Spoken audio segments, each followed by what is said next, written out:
Assalamualaikum warahmatullahi wabarakatuh. Alhamdulillah rabbil alamin wa bihi nasta'inu ala umuri dunya waddin. Assalatu wassalamu ala asyrafil anbiya'i wal mursalin wa ala alihi wa ashabihi ajma'in. Amma ba'du, rabbi shrah li sadri wa yassir li amri wahlul 'uqdatam min lisani yafqahu qawli. Bapak-bapak, ibu-ibu, jamaah salat subuh Masjid Baitur Rahman yang dirahmati Allah Subhanahu wa taala. Alhamdulillah, tentunya kita bersyukur kehadirat Allah Subhanahu wa taala karena di pagi yang cerah ini insyaallah kita mudah-mudahan masih diberikan banyak kenikmatan dan diberikan kesehatan insyaallah agar terus mampu menjalankan ibadah kepada Allah Subhanahu wa taala dengan istiqamah. Kemudian salawat dan salam tak lupa kita junjungkan kepada Nabi kita Muhammad sallallahu alaihi wasallam, karena Rasulullah sallallahu alaihi wasallam adalah uswah dan qudwah kita bersama-sama. Sebelum kita mulai kajian kita pagi ini, mari kita mendoakan saudara-saudara kita yang kemarin yang kecelakaan pesawat Sriwijaya. Mudah-mudahan kalau Allah selamatkan, mudah-mudahan diselamatkan dengan baik dan ditemukan dengan sehat walafiat. Kalau tidak pun mudah-mudahan wafatnya, matinya adalah mati syahid insyaallah. Pada hari ini mari kita bacakan Al-Fatihah. A'udzubillahi minasyaitonir rajim. Bismillahirrahmanirrahim. Alhamdulillahirabbil alamin, arrahmanir rahim, maliki yaumiddin. Iyyaka na'budu wa iyyaka nasta'in. Ihdinas siratal mustaqim. Siratal ladzina an'amta 'alaihim ghairil maghdubi 'alaihim waladdallin.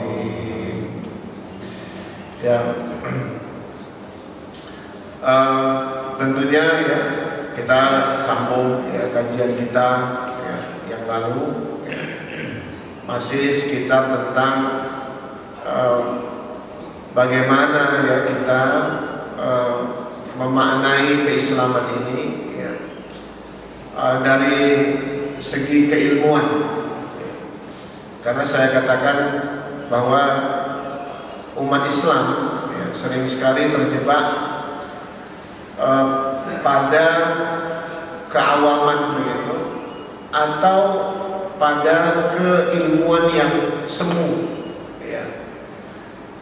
Nah, keilmuan yang semu itu yang saya maksud adalah ketika seseorang mengkaji sesuatu dengan Al-Quran atau Sunnah begitu, itu harus kita bedakan bahwa ada orang yang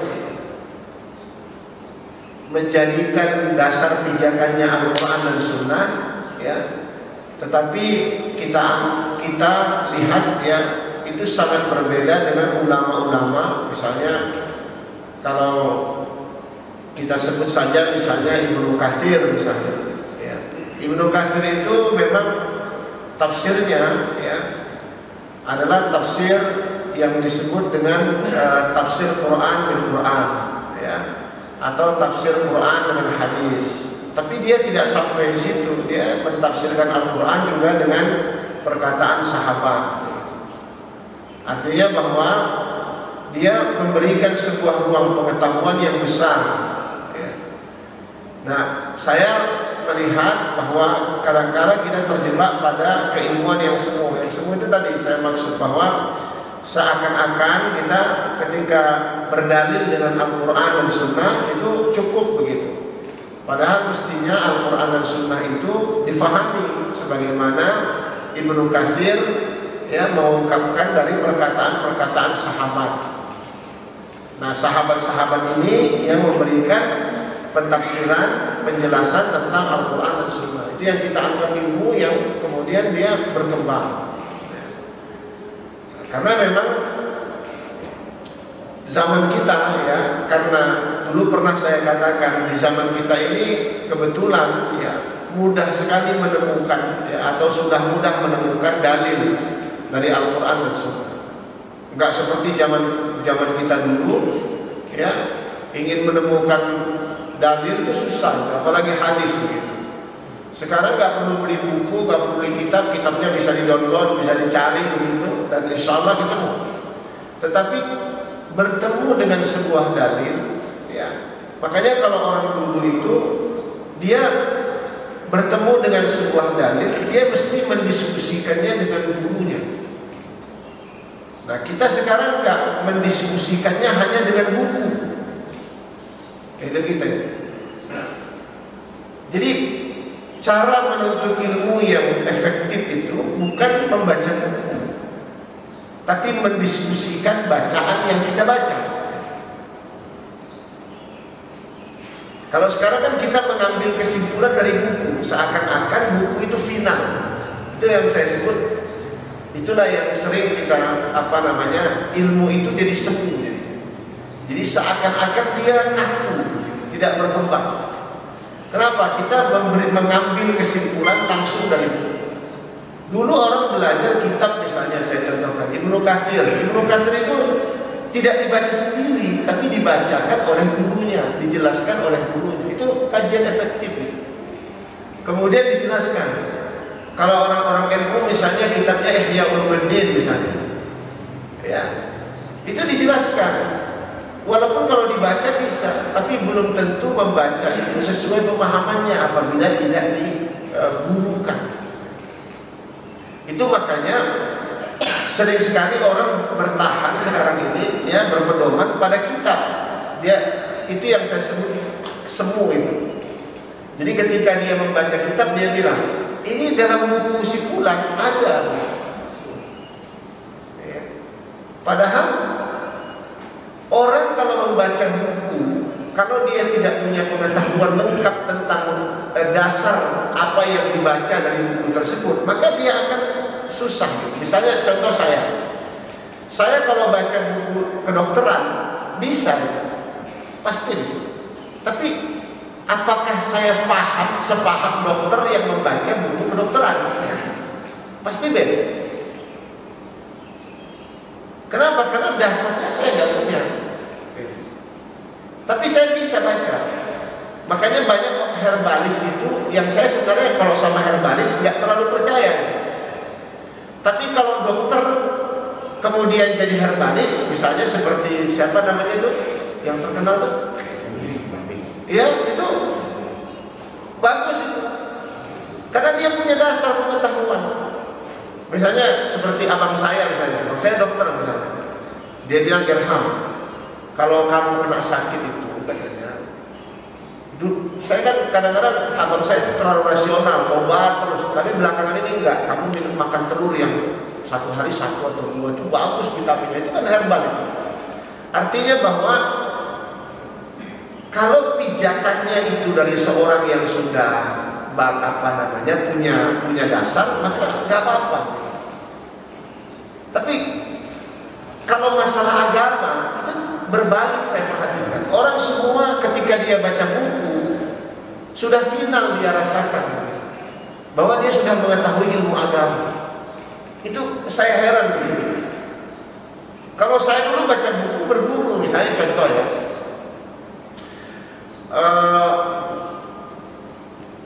siapa yang orang Syiah dulu, Jalaladdin Rahman.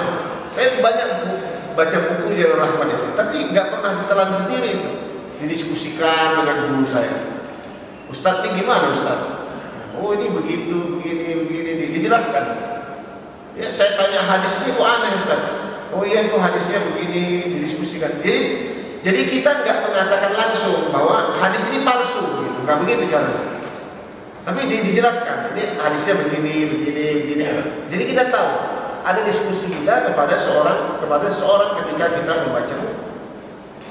Makanya sekarang sering sekali ilmu itu jadi semu. Bahkan di media-media massa ya, kita sering membaca itu dan kemudian menjadi pedoman.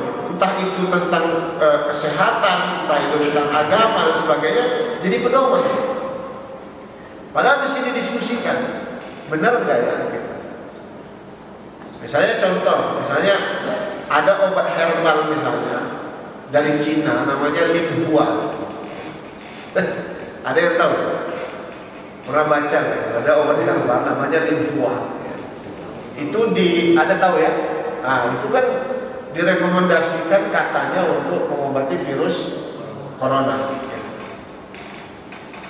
Tapi kalau di head to head ya, dibandingkan dengan Avigan, ya, pasti Avigan itu lebih lebih bukan maksudnya lebih ampuh ya, tetapi lebih baik karena dia sudah melalui penelitian yang luar biasa.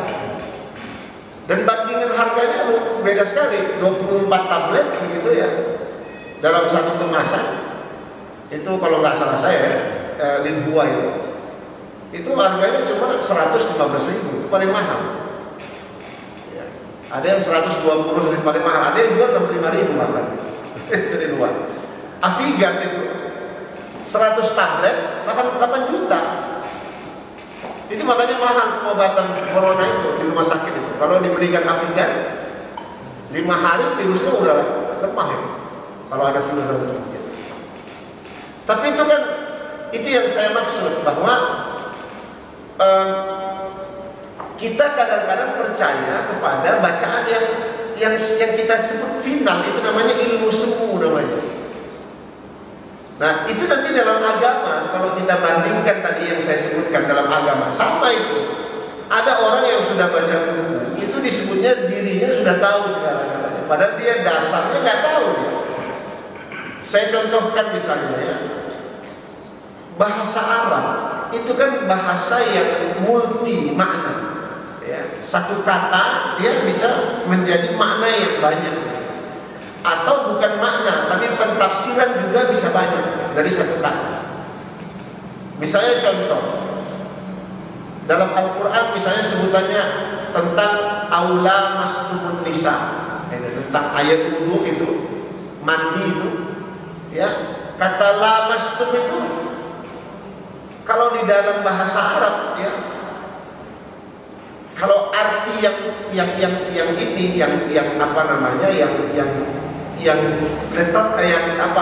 letterlek begitu ya, yang secara etimologi, secara bahasa itu, kata lamastum itu adalah memegang lama gitu, lamastum lama gitu. Jadi bukan menyentuh. Tapi kalau menyentuh itu namanya lamisa, ya lemas, nggak pakai la, nggak panjang ya, lamisa, sentuh aja. Nah, atau lamasa, lamasa. Tapi kalau lamasa, lama apa? Itu secara etimologi. Dalam Al-Quran itu disebutkan aula mastumun nisa. Makanya ada yang mengatakan kata la mastumun nisa itu kemudian ditafsirkan kemudian menggauli istri, bukan menyentuh. Itulah sebutan dalam Al-Quran begitu banyak. Tapi kan kalau kita baca kitab, ketika kita baca kitab dalam satu makna yang kita ketahui, kita hanya itu saja berpegang. Padahal belum tentu itu arti yang satu-satunya. Biasanya itu adalah salah satu pengertian dari satu kata itu.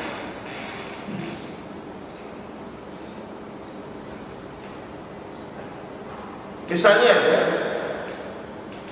kata Ar-Rahman dengan Ar-Rahim. Kita kan sering Bismillahirrahmanirrahim. Ada tafsiran mengatakan Ar-Rahman adalah kasih sayang Allah kepada manusia seluruhnya di muka bumi. Sedangkan Ar-Rahim adalah kasih sayang Allah di akhirat bagi orang-orang yang beriman. Nah, itu makna atau tafsiran. Sedangkan kata Ar-Rahman dengan kata Ar-Rahim ya, di dalam bentuk bahasa Arab itu sama. Sama, maksudnya sesuatu yang tinggi, Ar-Rahman, Ar-Rahim begitu, itu sesuatu yang apa namanya? Yang hyperbola begitu. Kalau dalam istilah bahasa Indonesia itu maknanya kelewatan begitu. Ar-Rahim begitu, Ar-Rahman sama itu. Kalau di dalam bahasa Arab namanya sifat muntaha. Ya, sesuatu yang sudah artinya sudah tinggi sekali. Jadi misalnya antara kata karim misalnya orang yang mulia dengan karim itu beda jauh. Itu makanya ya orang kalau membaca dengan satu makna, dia akan bertahan karena dia baca, bukan dia menuntut ilmunya. Itu yang kemudian kata Ar-Rahman itu dan Ar-Rahim itu dari mana tahunya? Bahwa Ar-Rahman itu adalah kasih sayang Allah di dunia kepada seluruh manusia. Makanya ada manusia yang kaya walaupun dia kafir, ada manusia yang sejahtera walaupun dia sesat begitu, ada manusia yang sehat walaupun dia berbuat maksiat terus. Ada Ar-Rahman, ada Ar-Rahim itu tidak diberikan kecuali kepada orang. Dari mana kita tahu? Itu secara etimologi, secara bahasanya, atau secara istilahnya.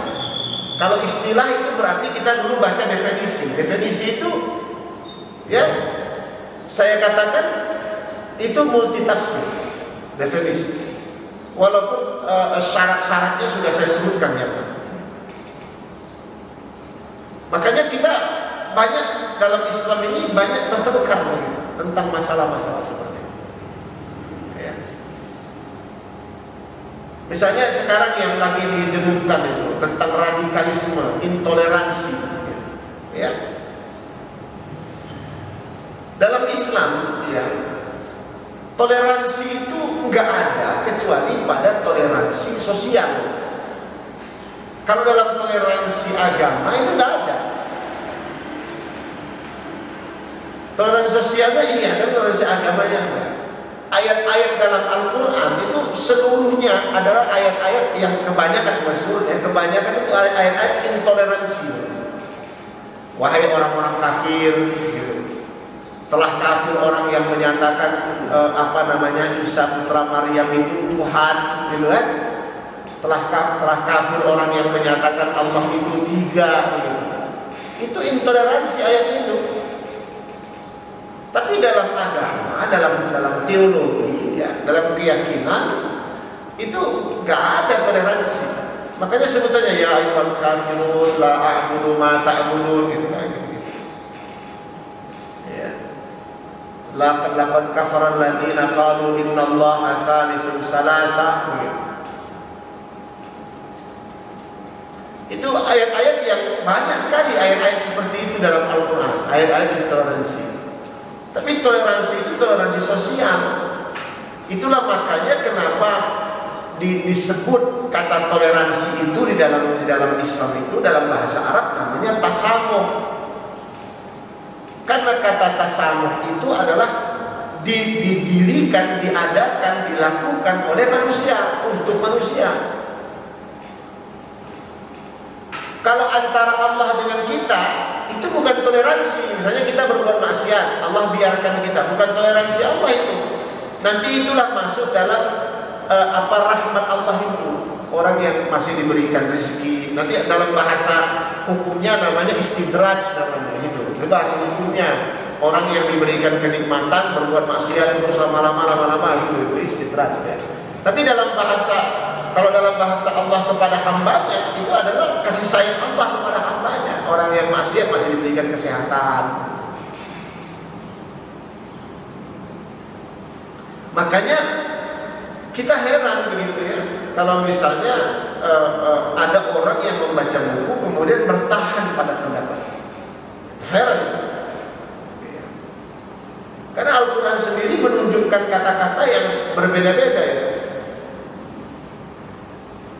Kenapa misalnya ada kata Maliki Yaumiddin, nggak usah kita sebut Maliki Yaumiddin, kata Malik aja itu terjemahannya, pentafsirannya banyak.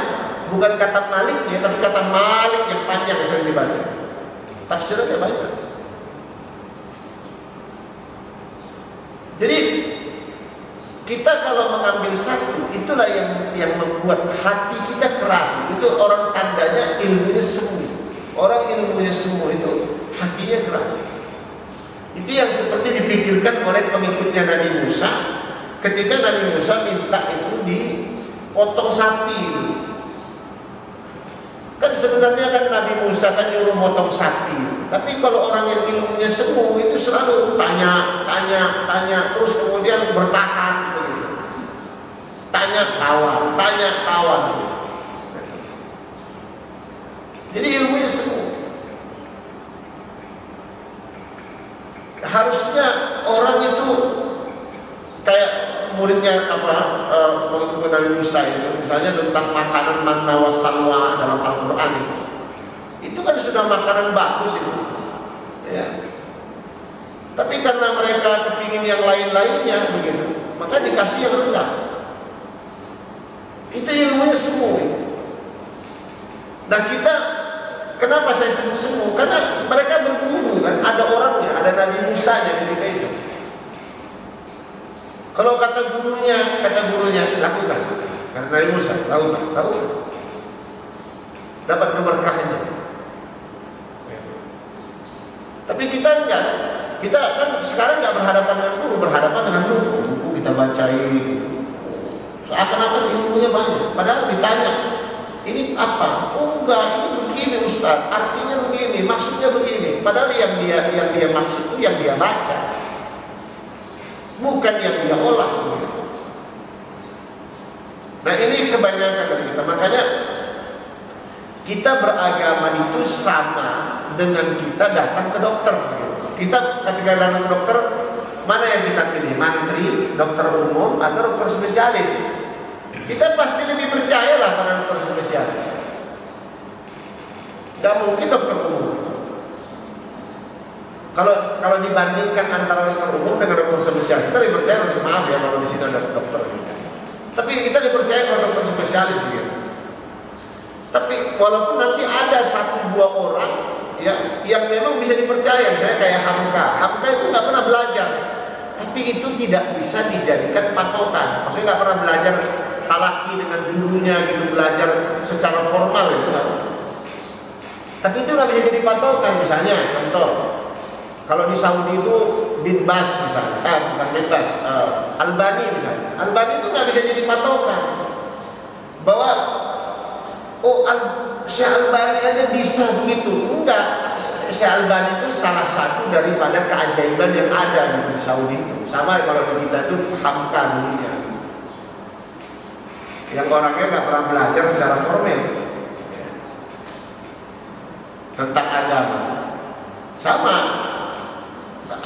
Syekh Albani begitu, dia lebih banyak baca di pustaka, membanding-bandingkan dan sebagainya. Tapi itu nggak bisa jadi patokan.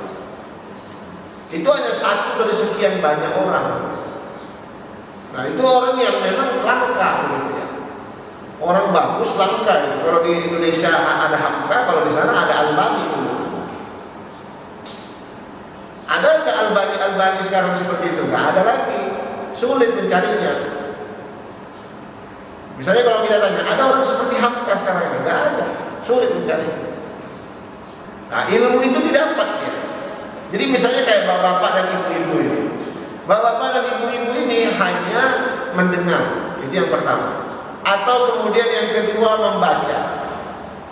Makanya kenapa pergulatan keilmuan ya, yang jatuh kepada fanatisme itu lebih banyak ya ada pada tataran kita gitu, yang orang-orang awam itu.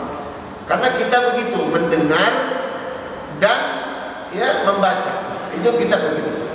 Makanya perdebatannya ada pada kita orang-orang awam. Yang di atas sana sudah biasa-biasa aja, mereka ketemu ya kalau berdebat berteman lagi gitu. Kita kalau berdebat nggak berteman kita. Itu kalau kita langsung sakit hati, gitu ya. Langsung nggak suka gitu. Kalau lihat orangnya langsung, kita ini ngukur diri kita ya. Kalau lihat orang kita nggak suka, itu berarti kita belum benar gitu. Lihat orang yang sama-sama sholat di masjid gak suka, berarti belum benar. Kalau lihat orang buat maksiat gak suka, itu masih ada hadisnya. Itu selemah-lemah iman katanya gitu kan. Man ra'a minkum munkaran falyughayyirhu biyadihi gitu kan. dengan tangannya, kalau nggak bisa dengan lisannya, kalau nggak bisa dengan hatinya, gitu kan? Itu maksudnya nggak suka. Tapi kalau lihat orang sholat, lihat orang ngaji, lihat orang belajar Islam nggak suka, berarti ada yang salah. Berarti ilmu kita masih semu.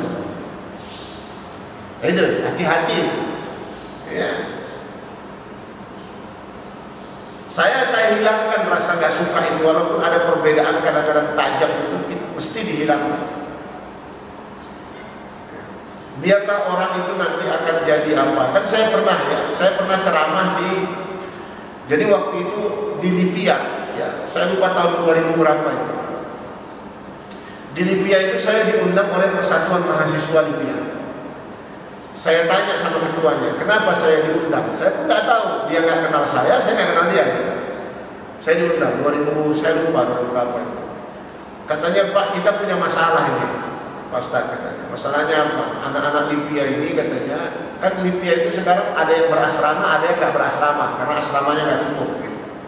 Jadi mereka tinggal di dekat-dekat Libya itu, pos gitu. Nah ternyata mereka itu banyak yang kemudian percaya misalnya kunut itu nggak ada gitu. Itu masalah kecil gitu. Waktu itu mereka buat perlawanan pada sebuah masjid gitu. Kemudian diusir dari situ. Nah jadi presiden buruk bagi mahasiswa Libya, padahal tidak seluruh mahasiswa Libya seperti itu gitu. Maka kemudian ketuanya itu minta saya. Terus dia bilang, Pak Ustadz, judulnya apa yang cocok? Saya bilang Islam dan budaya. Nah, itu dulu. Akhirnya dia bilang pakai slide, Ustaz, pakai slide. Nah, saya kasih lah slide itu. Waktu itu laki-laki perempuan datang banyak. Saya lupa berapa gitu. Tapi kalau 100-an lebih ada gitu yang datang. Enggak semua mahasiswa lah ya. Tapi 100 lebih ada datang, hampir 200-an mungkin. Itu saya ceramah Islam dan budaya. Saya menjelaskan bahwa intinya begini, budaya itu tidak pernah lepas dari diri kita. Kalau agama bisa lepas, Pak. Tapi kalau budaya nggak bisa lepas. Itu harus dipegang. Kalau agama bisa lepas, makanya ada orang murtad. Nggak ada orang murtad itu berbudaya, itu nggak ada orang murtad. Orang Jawa tak Jawa dia. Mau dia sampai ke Medan sana, itu orang Jawa. Orang Jawa itu. Kayak saya orang Medan, ya tetap mau tinggal di Bogor bertahun-tahun, tinggal di Bekasi, tinggal di Jakarta Timur, tetap aja saya orang Medan. Budaya nggak pernah jadi murtad kita dari budaya. Tapi kalau agama murtad bisa. Nah maka budaya yang tidak pernah lepas dari diri kita ini mesti dilekatkan pada agama, ditempelkan pada agama, kemudian diperbaiki oleh agama. Gitu. Misalnya contoh budaya kita, ya, bahwa kalau kita salaman dengan orang tua atau salaman dengan orang yang lebih tua atau yang tua, kita cium tangan, itu budaya kita. Persepsi agama memberikan bahwa kalau itu bentuknya penghormatan bukan pengkultusan, nggak apa-apa. Itu persepsi agama. Kalau pengkultusan nggak boleh, nggak usah dicium tangannya, nggak usah kita cium tangannya aja. Kalau kita kultuskan juga nggak boleh. Itu persepsi agama. Dan nggak boleh kemudian dikatakan mencium tangan itu pengkultusan, nah, itu nggak boleh. Itu budaya. Orang Arab nggak pernah mencium tangan orang tuanya. Dia mencium pundak, mencium pipi, itu mencium tangan. Apalagi orang Barat, nggak ada cium tangan itu. Ketika dia jadi Islam, nggak ada dia cium tangan itu. Saya lihat di YouTube itu, ya ada orang bule misalnya nikah sama orang Indonesia gitu, sungkeman dia sama mertuanya gitu, kikuk dia, mana ya sungkeman? Nggak percaya, karena sudah Islam. Islamnya sudah bagus, tapi masih kikuk karena budaya kami nggak begitu. Karena cara menghormati nggak begitu. Coba misalnya bapak bisa panggil ente, Pak, kan gak enak kan? Coba saya panggil bapak, saya bilang, kamu mau kemana? Gak enak, dengarnya kita puyeng gitu. Tapi coba kalau bapak di Inggris kan, coba dipanggil apa? Dipanggil bapak apa dipanggil you? Atau dipanggil nama, kan pakai you juga kan katanya pada akhirnya. Atau dipanggil nama. Di sana kita nggak punya itu dipanggil nama itu, kalau dibilang you itu nggak punya. Coba kalau di sini. Itu budaya. Makanya budaya itu lekat pada diri kita. Agama itu mengapresiasi budaya, diperbaiki kalau ada yang susah, yang agak berbeda, diperbaiki. Bukan kemudian dijustifikasi, bukan. Kecuali budaya itu tumbuh menjadi agama, keyakinan. Misalnya kalau kita seperti orang Hindu, orang Buddha, Konghucu, itu nggak boleh karena dia tumbuh sebagai keyakinan. Tapi kalau budaya-budaya yang tidak tumbuh sebagai keyakinan, misalnya cium tangan itu menurut kita itu menghormati orang tua atau yang dituakan. Itu bukan keputusan. Karena orang Arab dulu ketika ada patung Latta dan Uzza, itu nggak pernah dicium mereka itu. Itu kan Latta dan Uzza itu adalah manusia-manusia alim pada masa itu, kemudian dijadikan patung. Coba baca sejarahnya. Tapi tidak pernah dicium, cuma disembah. Diputerin Ka'bah, ditaruh di situ. Ada 300 berapa patung itu orang-orang mulia semua. Nggak pernah dicium tangan mereka sama patung waktu masih hidup, nggak pernah. Tapi ketika mereka meninggal dibuat patungnya, disembah-sembah. Itu budaya yang sesat. Itu makanya ketika bersentuhan menjadi sebuah keyakinan, menjadi sebuah agama, nggak boleh. Nah itu saya jelaskan di Libya. Jadi yang saya maksud kalau misalnya di satu tempat itu hanya ada orang berkumpul, saya di berkumpul, nggak usah dilawan. Akhirnya besok paginya ada seorang siswa, gitu ya, yang dia nggak dengar ceramah saya itu direkam kayak begini. Itu kemudian dia lihat gitu di WhatsApp-nya saya, di SMS. Waktu itu belum ada WhatsApp, di SMS. Dia bilang, Ustaz, antum jangan seperti penjual tahu lah. Gitu, bayangkan aja orang begitu. Saya nggak bisa saya balas kan. Terus di WhatsApp di SMS saya Ustaz, antum ini percuma belajar di Mesir. Bertobatlah. Saya aja nggak pernah belajar di Mesir, Islam saya bagus kan. Ada. Inilah yang saya maksud, ilmu itu semu gitu. Kalau kita kembali pada tema tadi. Akhirnya saya balas, antum nih belajar Islam di mana? Oh, saya dulu mu'alaf, terus masuk sekarang di Libya. Saya mau belajar, saya mau mu'alaf begini ceritanya. Antum bertobatlah. Itu aja kata-kata yang disebutkan. Karena antum udah menyamakan budaya dengan agama. Begitu, itu persepsi keliru.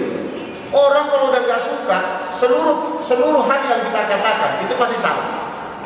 Nah, orang gak suka. Saya bilang, kamu udah dengar belum ceramah saya? Oh, udah saya lihat. Maunya kamu datang tadi malam biar bisa bertanya. Kamu kan nggak bertanya, tiba-tiba kamu langsung apa saya. Kemudian saya tanya, kamu orang mana? Saya orang Timor Leste, Timur. Sekarang di Timor Leste. Terus saya pindah, tetap jadi warga negara Indonesia. Saya mu'alaf. Terus saya bilang, kamu pernah di Jogja nggak? Karena saya curiga nih, pasti pernah di Jogja nih. Dia bilang, antum kok tahu? Seperti itu pun antum ya kan? Iya, saya pernah di Jogja katanya gitu. Wah, saya tahu nih, Jogja ini daerah mana saya tahu. Antum kenal sama Ustaz Fulan? Oh, kenal, saya berguru sama dia. Nah, begini aja lah, saya bilang. Antum hari ini telepon Ustaz Fulan itu, saya bilang nama saya Ilham Saputra. Nanti dia akan cerita tentang saya. Baru 2 hari atau 3 hari kemudian dia telepon minta maaf, mau datang ke rumah saya. Waktu saya tinggal di Bekasi di Taman Kembang. Ustaz, saya minta maaf lah begini. Saya bilang nggak apa-apa. Mungkin pertemuan kita dijadikan dilalui dengan seperti ini. Jadi orang itu kalau ilmunya sempurna itu begitu. Dia menganggap dirinya itu benar. Dia bilang saya datanglah ke Bekasi ya. Nggak apa-apa. Saya bilang nggak masalah. Antum marah Ustaz? Enggak. Saya bilang ngapain? Nggak ada marah-marah. Cuma perdebatan. Tapi kalau kamu sentuh tubuh saya bilang saya marah. Tapi kalau cuma kata-kata, itu buat apa saya marah? Rugi kita marah. Datang dia ke rumah cerita-cerita. Orangnya keras. memang saya keras, dia kurangi lah keras itu. Karena Islam itu tidak mengajarkan kita untuk keras hati. Islam itu mengajarkan kita untuk mendengar. Itu makanya di Al-Quran itu ada telinga nggak mendengar, ada mata nggak melihat. Kita itu diperintahkan bukan mulut itu. Ada nggak kata mulut di Al-Quran? Nggak ada Pak, cuma sumum bukmun umyun. Itu yang disebutkan ketika kita berbicara. Tapi yang paling banyak itu punya hati nggak difungsikan, punya mata nggak difungsikan, punya telinga. Itu tiga itu aja yang paling banyak disebutkan dalam Al-Quran. Jadi kita itu diperintahkan lebih banyak mendengar untuk berdiskusi, bukan diperintahkan ngotot-ngotot sama orang, bukan. Itulah yang terjadi yang paling sering di kita. Makanya ilmu kita semu. Kenapa? Karena kita tidak suka untuk berdiskusi sama orang, tidak suka untuk berguru, lebih suka kita menjustifikasi. Akhirnya anak itu saya pertemukan ke ketuanya ya, jadi bagus lagi. Karena memang orang yang berdampingan dengan masyarakat, dia mesti tahu budaya masyarakat itu. Nggak bisa kalau kita misalnya datang ke suatu tempat kita nggak tahu. Jadi orang yang nggak mau melakukan seperti itu berarti ilmunya belum sampai begitu. Itu yang saya maksud, orang yang sudah membaca Al-Quran sebagai dalil, dia mengambil Al-Quran sebagai dalil, mengambil hadis sebagai dalil, tok begitu saja. Itu yang kita sebut ilmunya semu. Misalnya ada pertanyaan, kemarin saya di WhatsApp ditanya, Ustaz, ada anak kecil, waktu dia umur 3 tahun orang tuanya bercerai, dua-dua. Kemudian umur 4 tahun ayahnya meninggal. Ayahnya belum meninggal. Umur 7 tahun ibunya meninggal. Kemudian ayahnya pergi entah kemana, masih hidup tapi pergi. Kemudian dia dirawat oleh ibunya, oleh pamannya sampai dia besar. Dari ibunya dia ditinggalkan harta warisan. Kemudian anak itu meninggal sekarang katanya, bapaknya masih ada. Siapa yang menerima warisan? Pamannya atau bapaknya nggak pernah memeliharanya? Bayangkan. Coba jawaban kita bagaimana? Kalau jawaban Al-Quran, bapaknya pasti mendapatkan warisan. Itu jawaban Al-Quran. Karena kalau seseorang meninggal, bapaknya masih dapat. Kan yang nggak terhalang itu kan bapaknya, ibunya, anaknya, itu nggak terhalang.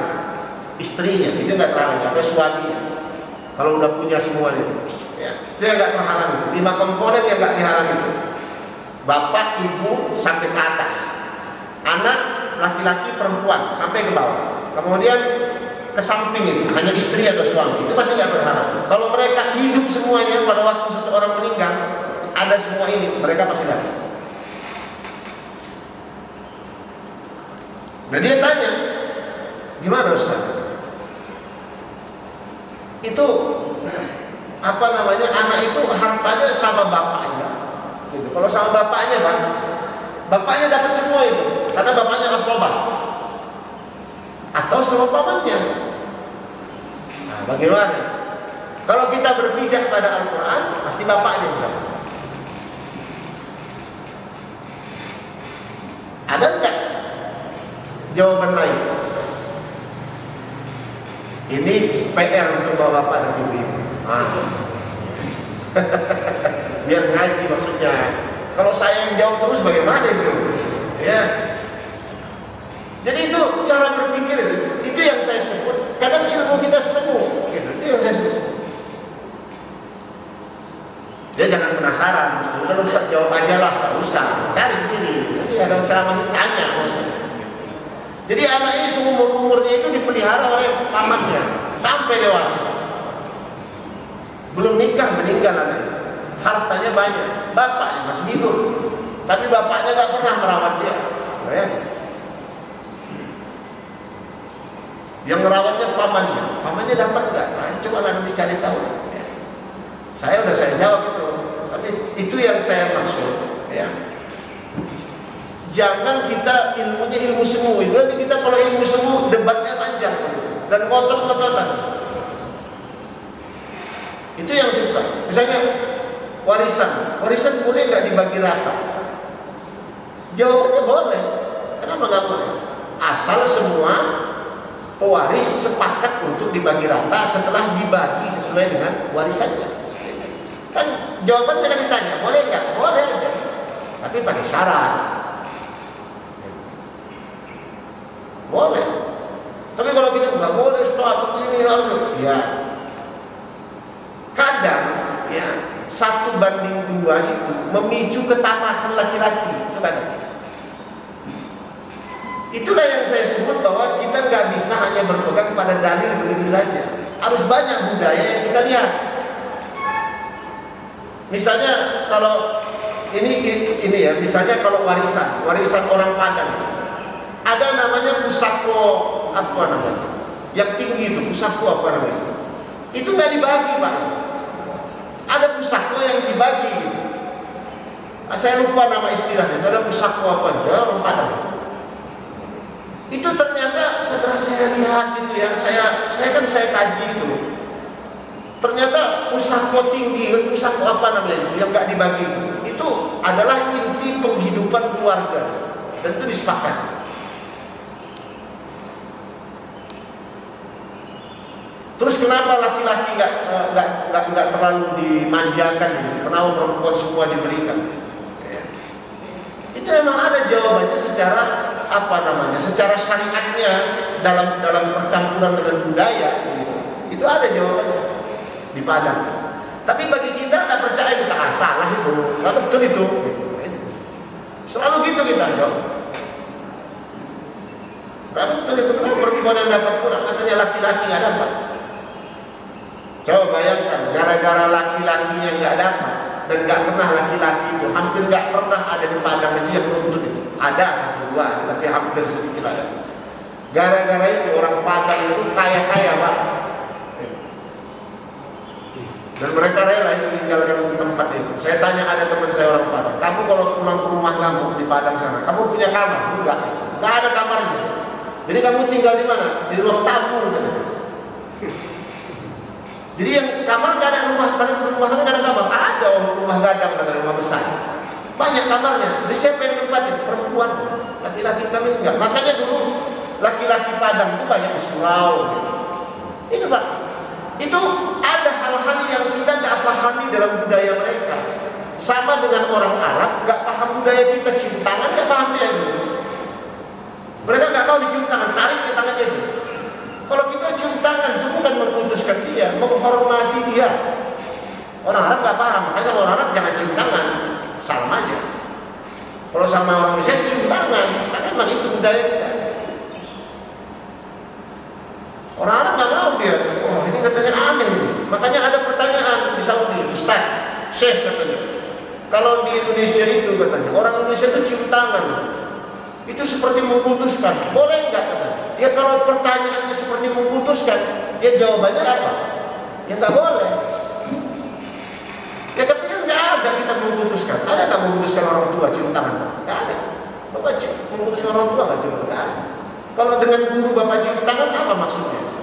Menghormati dia karena dia sudah memberikan pengetahuan sama kita. Makanya kalau kita SD cium tangan, sama guru SMP cium tangan, sama guru SMA cium tangan, begitu. Ketika udah kuliah baru gak cium tangan. Itu nggak ada, bukan keputusan.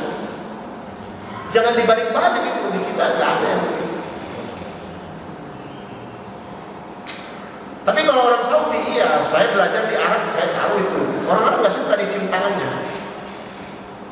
Sama dengan orang Arab nggak suka dipegang duburnya. Nggak suka dipegang. Tapi orang Arab suka pegang kepala. Kita nggak mau dipegang kepala. Iya, saya Pak. Terus terang saya kalau kuliah kan saya di depan begini. Itu awal-awal dulu waktu tingkat 1, tingkat 2, tingkat 3 udah agak di belakang. Itu dosen saya itu pegang kepala saya gitu, lama gitu. Kita nggak suka dipegang kepala. Makanya saya pernah waktu di Arab itu, ya dipegang kepala. Makanya kalau orang Barat, orang Arab itu kalau main bola kan kadang-kadang sering noel kepala. Nggak marah mereka, Pak. Coba kalau di Indonesia ditoel kepala. Tapi jangan sekali-sekali pukul pantatnya, marah. Makanya waktu saya pernah marah ya, saya karena dipegang diginikan kepalanya sama teman saya orang Arab, Dia nggak tahu dia. Tapi saya marah. Gitu. Saya bilang saya pegang dubur kamu mau, nggak mau dia. Saya bilang jangan pegang kepala saya. Setelah itu dia minta maaf, dia bilang saya nggak tahu. Ya itulah makanya kita perlu tahu budaya orang. Itu makanya Islam memberikan penilaian itu. Itu makanya banyak sekali budaya-budaya yang kita tidak pas begitu ya. Ya saya kira ini saja yang saya sampaikan hari ini ya. Kalau ada yang mau didiskusikan silahkan. Karena hari ini saya mau balik ke Medan. Jadi silahkan. Ada yang mau bertanya? Saya mohon maaf dengan segala ucapan saya. Kita tunggu dalam kafaratul majlis. Subhanakallah bihamdika asyhadu an la ilaha illa anta astaghfiruka wa atubu ilaik. Walhamdulillahirabbil alamin. Assalamualaikum warahmatullahi wabarakatuh.